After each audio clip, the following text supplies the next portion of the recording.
இனிய காலை வணக்கம் அன்புக்குரிய மாணவர்களே. நம்ம கூட கந்தசாமி ஐயா இருக்கார். நமக்கு இன்றைக்கி ஒரு அற்புதமான குறள் பார்க்கலாம். நட்பாராய்தல் என்ற அதிகாரத்திலிருந்து அழச்சொல்லி அல்லது இடித்து வழக்கறிய வல்லார் நட்பு ஆய்ந்து கொளல்.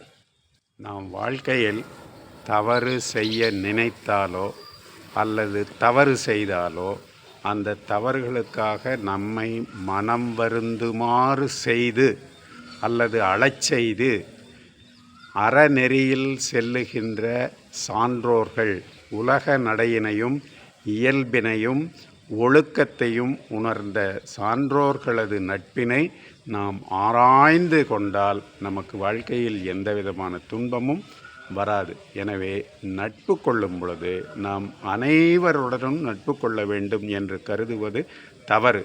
அந்த நட்புக்கு ஏற்றவர்களாக இருக்கிறார்களா என்பதை அறிந்து நட்பு கொள்ள வேண்டும். வாழ்க வளமுடன்.